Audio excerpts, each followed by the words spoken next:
Jungle.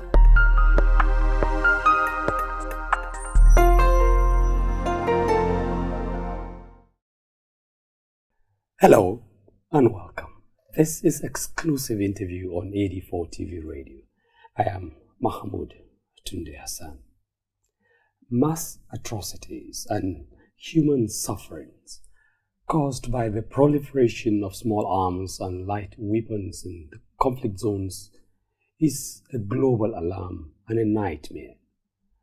Small arms do not only make it easy to take and maim lives, but they also kill economies and social bonds on which collective societal institutions and progress depend. Small arms and light weapons proliferation, as well as the onset of new technology, has further created a dangerous global situation. The trade in small arms is a multi-billion-dollar business, but the human, economic, and other losses loom even larger. Conservative estimates put proceeds of illicit arms traded around the world at over $900 billion annually. My guest on exclusive interview, Dr. Yehuza Getsu, is a security and counterintelligence expert who is also adept in community security engagement. He joins me shortly after this background report.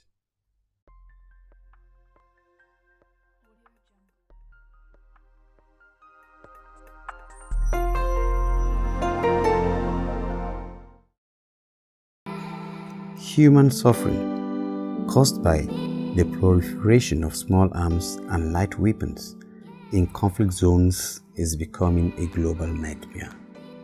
Small arms do not only make easy the taking and maiming of lives, but also kill economies and social bonds on which every kind of collective institution and progress depend.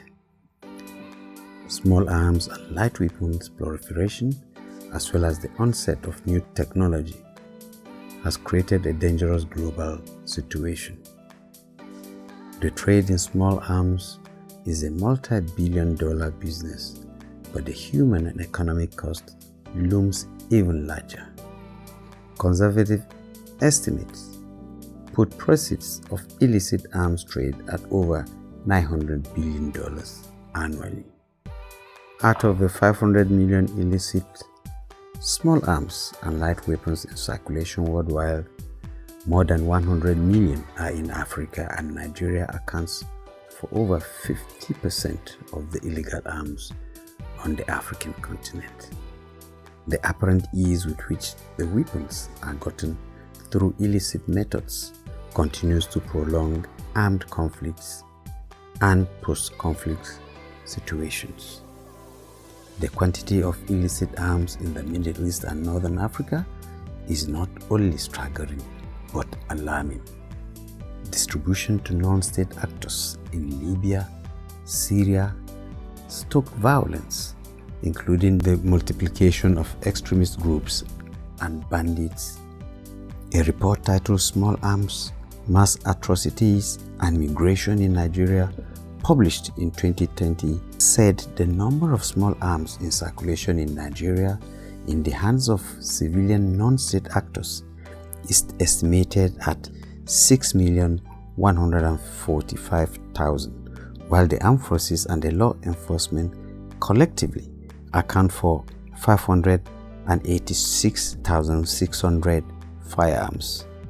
Experts say since marking and tracing of illicit small arms and light weapons is limited, more capacity building is needed, especially on physical security and stockpile management, calling for increased facilitation of technology transfer to developing countries. Stopping access to illegal weapons and ammunition will deny criminals, armed groups, and extremists a means to perpetrate violence, intimidation, and killing. Nigeria must muster more political will to fully implement the United Nations Programme of Action on Small Arms and Light Weapons to stop the siege. To make sense of the clear and present danger of deadly arms in loose hands, Dr. Yahuzo Getso joins in as guest on exclusive interview. Dr. Getso is a community-focused intelligence and counter-terrorism specialist. You're welcome, Dr. Getso. Thank you for having me. Let me just go straight to combing the environment. What do you see as the enormity or magnitude of the security challenge arising from the proliferation of light arms, small arms, medium capacity arms across West Africa and Nigeria? Well, it had to do with the crisis in other countries within the Africa. If you look at the issues of rebels in Mali, the issues around the sea pirates somewhere around Dakar, that is Senegal, and that of Gambia, and also the Lake Chad River Basin, the piracy around there, and then the movement of the ships, because the manufacturing industries that are manufacturing the arms, they want to make cells.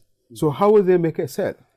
They have to mobilize and sometimes monetize the process.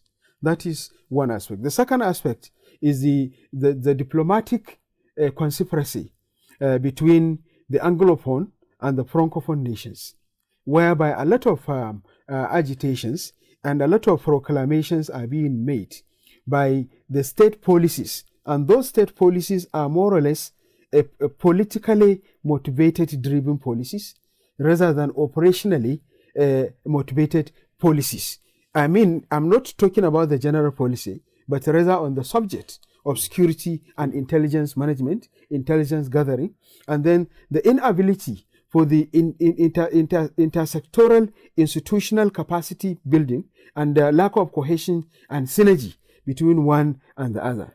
And at the same time, also the activities of the rebels in the sub-Saharan, in the trans-Saharan and the trans-Saharan trade, especially when you look at the movement of trade business between Nigeria and Mali, Nigeria and Senegal, Nigeria and Gambia, Nigeria and Libya, Nigeria and Mauritania, Nigeria and Algeria, Nigeria and Chad, Nigeria and Cameroon, Cameroon and Nigeria, Niger Republic and Nigeria and Benin and Togo, among others.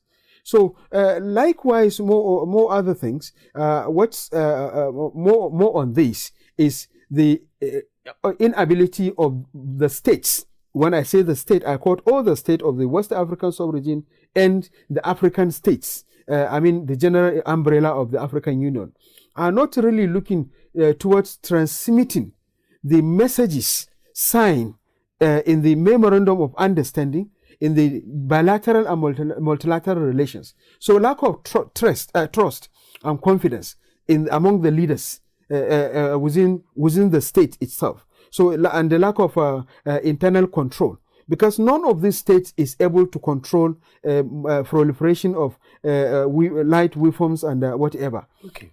Now, the scenario you just painted also kind of present a very grim picture of the security challenge as we speak. Mm-hmm. Are there sufficient mechanisms to understand how deep, how serious this is? Let's look at it from the point of view of Nigeria.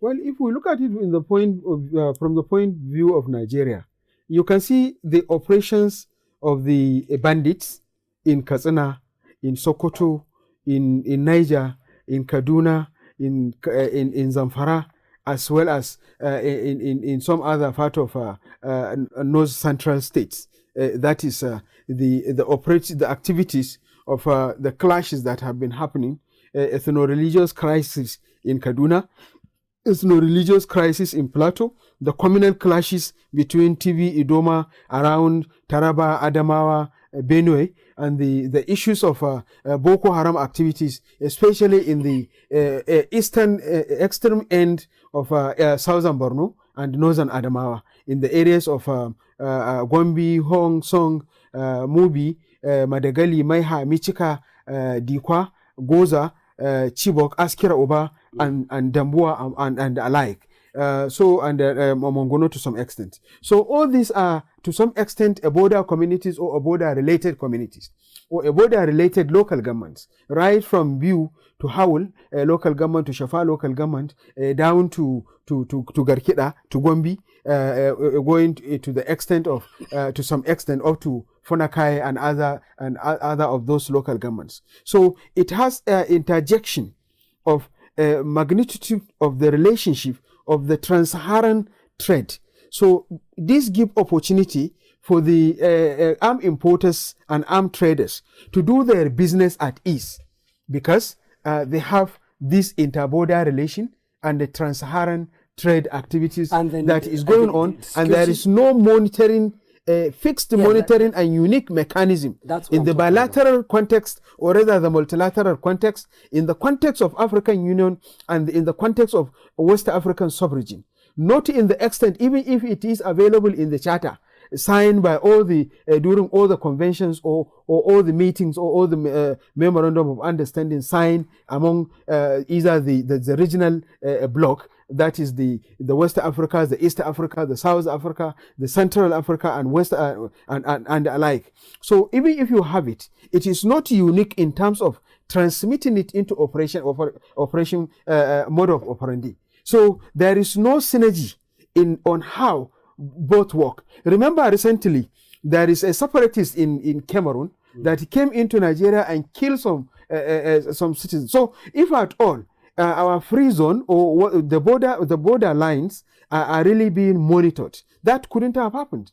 Look at how the rebels in some part of Agadez in Niger are interwovenly walking and moving freely with camels, with cows, in the name of cattle rearing, to all other part of states neighboring Nigeria and coming into Nigeria, and they do and undo and they leave, and nothing happened. Yet we remain adamant, and at the same time, if you look at the way the criminals that have not been to school, that cannot even write their name, cannot even identify between the letters of Arabic letters of Alifun Ba'un Ta'un and that of A, B, C, D in English. They cannot understand if you write it for them. But they know how to use AK-49 and launch attacks against the trained military personnel, trained Nigerian Army, Nigerian Air Force, and even to some extent they were able to launch attack that bring a helicopter down that is in the areas of Benungwari and alike. That is the intrigue. We have a number of these people who, are assumed not to be lettered, but they do things that are heavily, with heavy dose of science in it. Isn't that intriguing? It is indeed. It is indeed. Why? Because, if you look at even some of the so-called repentant bandits that submitted back some of the arms, they submitted RPGs, they submitted PMGs, they submitted AK-47, they submitted AK-49, and the worst part of the situation is lack of feedback to the public. Because we only heard about arrest. We never heard about whether going to the court, whether being prosecuted, whether being tried, what is the feedback of the investigation, and so it may be for intelligence reasons, but it cannot be all of it to be based on intelligence reasons that the state is not providing feedback to the citizens of the state. Okay. And at the same time, these guys are even putting a question mark and the exclamation mark to the sovereignty of Nigeria, whereby some of them are even given a non-state actor, giving a state actors an ultimatum of either 24 hours or something like that. And this have crippled the social strata, is crippling educational sector, is crippling the agricultural sector, is crippling the economic sector, is affecting the political sector, and even the general socio-cultural background is being affected. And they have even distribution of territorial authority in some extent in the areas of Niger State, in the areas of Katsina State, in the areas of Sokoto State, in the areas of Jigawa State. What do you mean by that? What do you mean by that? What I mean is whereby a team leader of a bandits camp will give an ultimatum that if the government did not, or a parent or an authority did not pay so ransom within so hours, he will do this, he will do that, and so on and so forth, and they are still doing it. And note that the structure, the social, cultural, and traditional structure of northern Nigeria, where all these banditry activities are taking place, is there is no free zone or between the boundary of Ward head and the other Ward head. No free zone between the village head and the other village head. No free zone between the district head and the other district head. No free zone between the state and the other state, or the local government and the other local government. They are all married together. The geographical borders are married together. So if they are being married together, these criminals are known. Their hideouts is known. Their locations where they sleep is known. Many of them, their parents are known. Because I dispute anybody that assume that they are not Nigerians. They are 99.9% Nigerians. It is only the armed importers and some few of the armed traders and some few of the armed and money movers that are foreigners.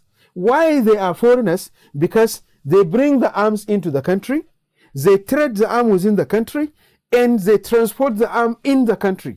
With who? With the connivance and collaboration and corroboration with other non-Fulanis, other tribes within the cycle of the locations where these activities are taking place. Okay. And at the same time, also launching attacks, and the money being paid as ransom in millions, 2 million, 5 million, 10 million, 20 million, even 50 million was paid as a ransom. So the question is, this money has never been in the bank.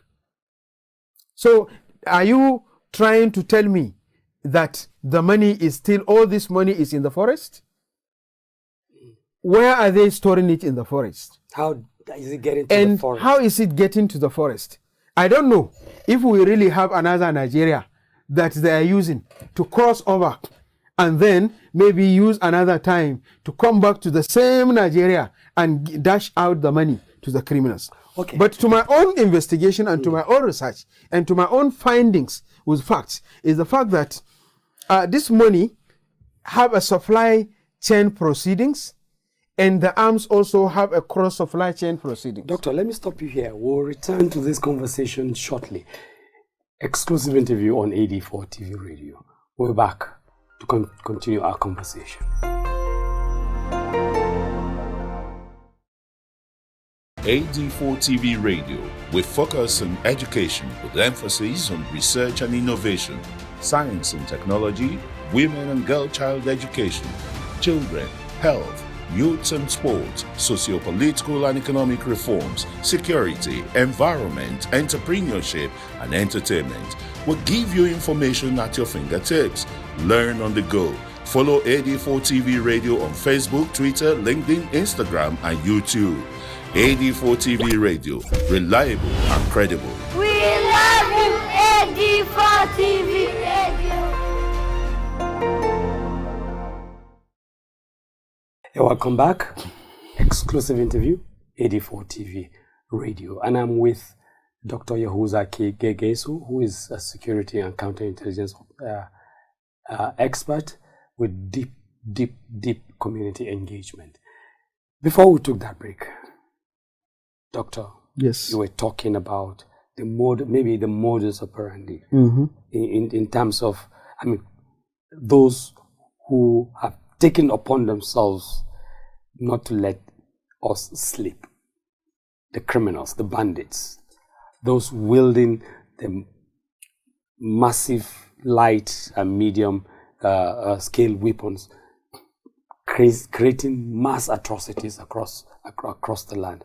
How are they getting away with it? Well, they're getting away with it for so many reasons. One, we have a loose security architecture. Two, we have very unserious governments. Three, we have geographical territory called Nigeria, but we don't have a nation called Nigeria.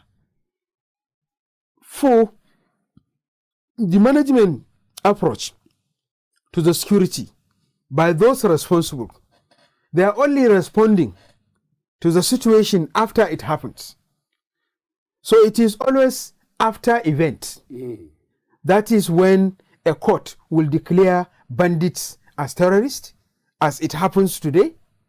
Thousands have been killed, were being killed daily in all other parts of the country. But just because of affecting one personality, it is now an issue, and it has now given a court a mandate. After so many of innocent that has been killed over the 6 years to 12 years or more than that, now today a court have the confidence to sit down and discuss and then announce the bandits to be terrorists. But the question is, IPOB have been declared as a terrorist. What happens after declaring them? Does it change anything? The ESN is still launching their attacks. They have even shown the government, they have shaken the government, because even when Muhammad Buhari, the president of Nigeria, visited Imo State, he was embarrassed. Because it's like a councillor visiting a community. Not to talk less of even a local government chairman or a senator or a member House of Assembly or a member House of Representatives. No, it looks like as if an ordinary councillor, not even a supervisor, just like a supervisory councillor, visiting a state or visiting one of the communities, because he was not welcomed. They ask people to stay home and they stay, and he is given instruction and they are given a different instruction. So this has given a big question to the sovereignty of Nigeria as a nation, and a non-patriotic and nonchalant attitude of our security operatives for so many reasons. I have been saying that in the last 25 to 35 years, the recruitment have been of the security personnel have been missed, whereby politicians are employing their thugs, employing criminals, employing their errand boys, and employing their in-laws and younger brothers. So it is, they only submit names. Your name has been submitted to go to the Nigerian Defense Academy. So please get ready, in so days you will be reporting. Your name has been submitted as part of those who will attend DSS training in Lagos, in Bauchi, wherever. Your name has been submitted, shortlisted among those that have been enlisted into the Nigerian Custom, into the National Drugs Law Enforcement Agency, into the ICPC, the EFCC, and all other errant institutions that we have in the names of law enforcement agencies. So the credibility of the recruitment process, the credibility of the personnel being engaged in the last 25 to 27 to 35 years, most of these generals that you have, they are generals in uniform. They are not generals as Nigerian citizens with patriotism, confidence, and courage. Note that Nigerian soldiers and Nigerian security have been to Liberia, they have been to Burundi, they have been to Rwanda, they have been to many parts of the countries in the world. When we have soldiers, when we have military personnel, when we have serious governments, and they were able to bring about peace and sustain and change the narratives. But in Nigeria now, it is I, the civilian, Dr. Yahuza Getso, and the Major General, serving Major General, serving Brigadier General, serving Lieutenant Colonel, serving Colonel, that we are struggling at Kaduna train station or Abuja train station when we want to get a ticket to move to Kaduna from Abuja or to Abuja from Kaduna, simply because we have a coward generals, we have coward brigadiers, we have coward lieutenants, we have coward captains, we have coward majors, we have coward CPs, we have cowards controllers of the custom, immigration, and what have you. Because in those days, a constable soldier, if you have thousands every 10 kilometers or every 3 kilometers along Kaduna Abuja Road, when you have soldiers in uniform, true Nigerian nationals who join the Nigerian military with passion, compassion, and patriotism, they will never go back. They will never surrender 200-kilometer road to cowards, to bandits. So who is coward then? Anyway, the issues around security are passionately engaging they engage almost everybody's passion. We want to see to the end of it, or at least let it ameliorate, let it reduce. What is the way forward? Well, the way forward is the more proactive measures from the government. President of the country, Malam Muhammadu Buhari, have been given instructions in the last 12 to 18 months, which have not been respected. The Chief of Army Staff have given instruction. The President says, and I quote, kill anybody you side with AK-47. And yet, AK-47 and AK-49 and RPG and PMG are still moving around. The Chief of Army Staff says, kill them and bring the cops.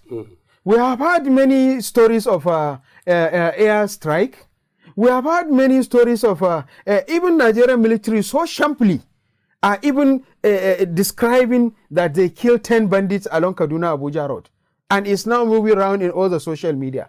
So what have you done? Killing only 10 bandits. Why can't you finish them in 3 days and tell everybody to move? Nigeria is a safe haven, that everybody can move.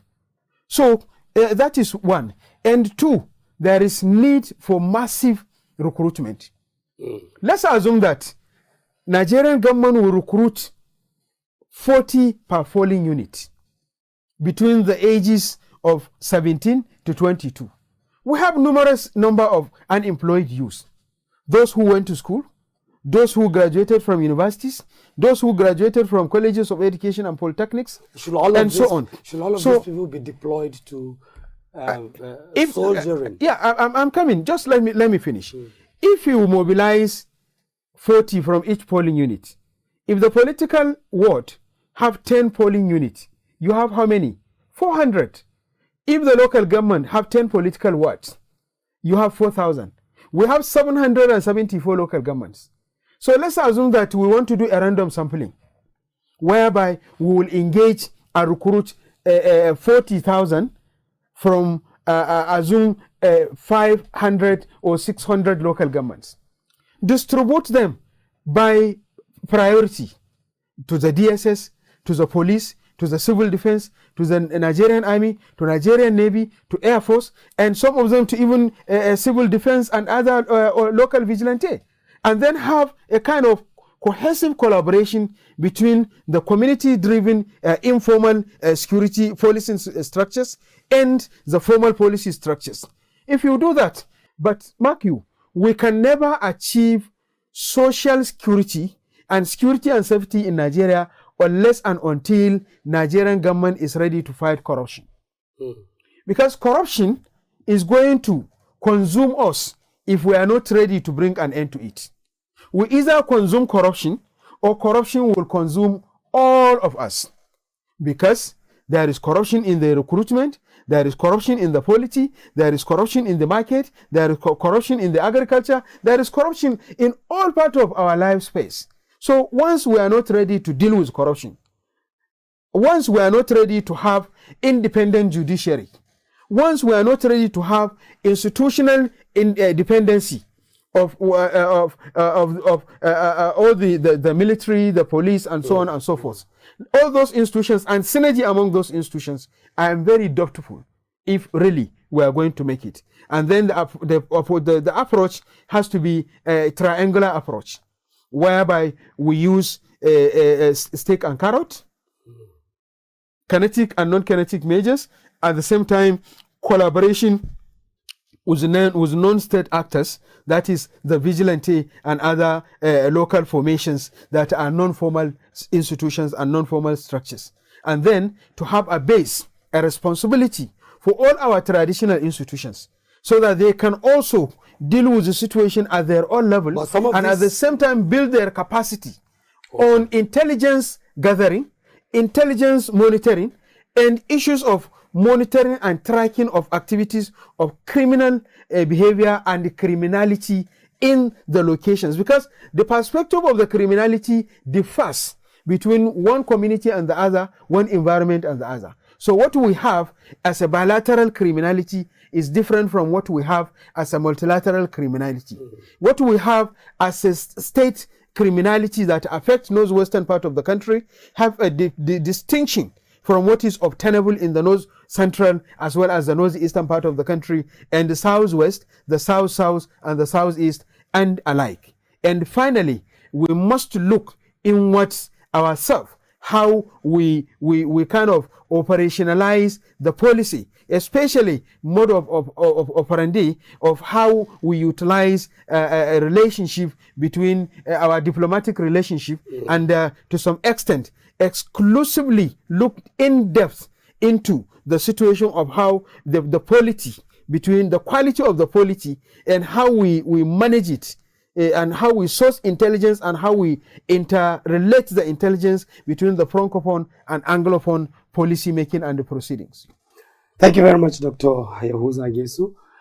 This has been very exciting or insightful, let me put it that way.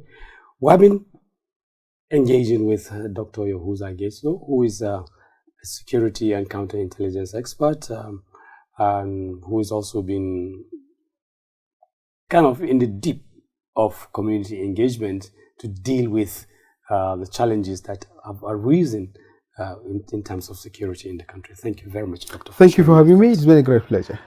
And that's it on Exclusive Interview. Thanks for being with us. Audio Jungle.